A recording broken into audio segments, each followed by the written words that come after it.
समस्त को अशेष अशेष धन्यवाद प्रणाम।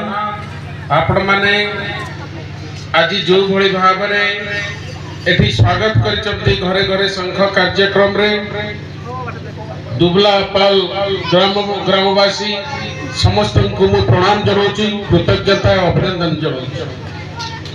एठी मंच उपरे हमर ब्लॉक सभापति ललित भाई एवं हमर विक्रम भाई, हम पुष्पा, आम पंचायत सभापति शैल बाबू एवं भिकारी बाबू, हमर वरिष्ठ पंचायत सभापति विजय एवं आमर समस्त युवा साथी माने सरपंच भाई अच्छा उपरକୁ आसतु सरपंच भाई सान भाई उपस्थित अच्छा मो समस्त को प्रणाम करुच्ची। आपण माने समस्त जानी आज गोटे दिन थिला जो समय रे खाइया को न पाई कि ओडिशा रे मध्य लोक मरी जाउथला। से दिन थिला जो माने बुढ़ा बुढ़ी थिबे वयस्क लोक थिबे से माने जानि थिबे सेते बेले को भली अवस्था रे लोक रहउतिले एवं से दिन कथा चिंता करंतु एवं आज कथा चिंता करंतु। ए मां माने आज संकीर्तन करचंती देखि कि भारी खुशी लागे।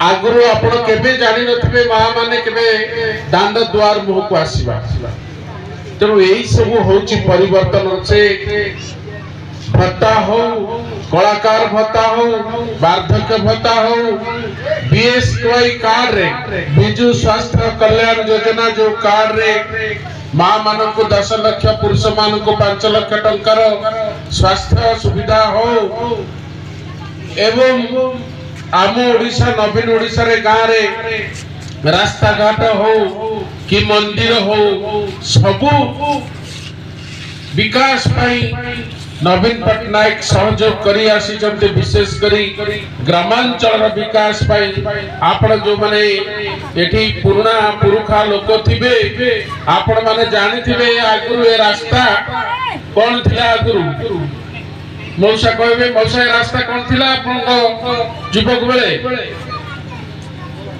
ए रास्ता आगुरु कोन थिला जानि परना ए रास्ता कोन थिला। आगुरु माटी माटी रास्ता थिला। आज आपण कोडोसी गाँ रे पाइबेनी, बहुत कदबा क्वचित गाँ रे कोडी खंडे अते रहि जाइतबो छी चली छी काम।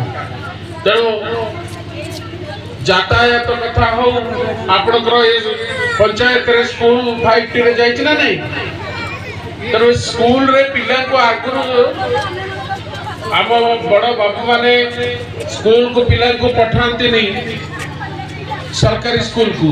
एबे सरकारी स्कूल एमिति हेलानी जे प्राइवेट स्कूल वाला कांदिलेनी।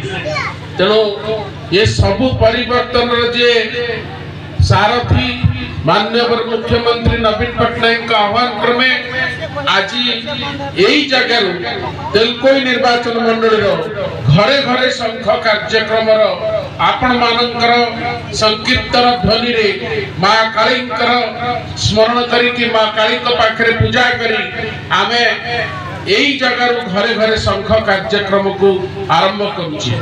जो लोक आपण अहरह चिंता करुचंती तांको पाई ए मासे 2 मासे हमको देखिबा पाई पड़िबो, घरे घरे बुझिया पाई पड़िबो आमे कोन पाइचे। आहुरी काम बाकी तो रहिबो, आहुरी काम चलिबो, अनेक काम हेची आहुरी काम बाकी अछि निश्चित हबो। किंतु माननीय मुख्यमंत्री नवीन पटनायक हाथ मुठा को टाण करबा पाई आपण समस्तंकर प्रगति विश्वास को प्रगतिर रथ को आहुरी विकास रथ को आउ न पाई घरे घरे प्रत्येक घरे आमे शंख को बुझेबा दरकार। माननीय मुख्यमंत्री को जे कहा जहा को प्रार्थी करंतु ना कहीं कि आमे बिजु जनता दल को विजय करैबा।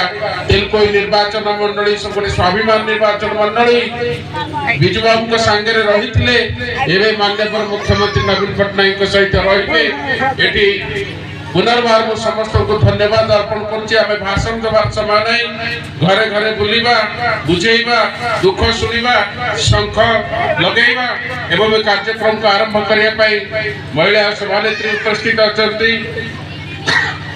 मान्यवर ब्लॉक अध्यक्ष एवं समस्त अतिथि मान को मु अनुरोध करुच्ची, युव साथी मान को अनुरोध करुच्ची ए कार्यक्रम को आम संकीर्तन करथिबा मां भौणी मान को अनुरोध करुच्ची कार्यक्रम को आम गाँव रे प्रचार प्रसार करबा पई ए कार्यक्रम को आरंभ करबा बेसी समय विलंब न करे। बहुत बहुत धन्यवाद।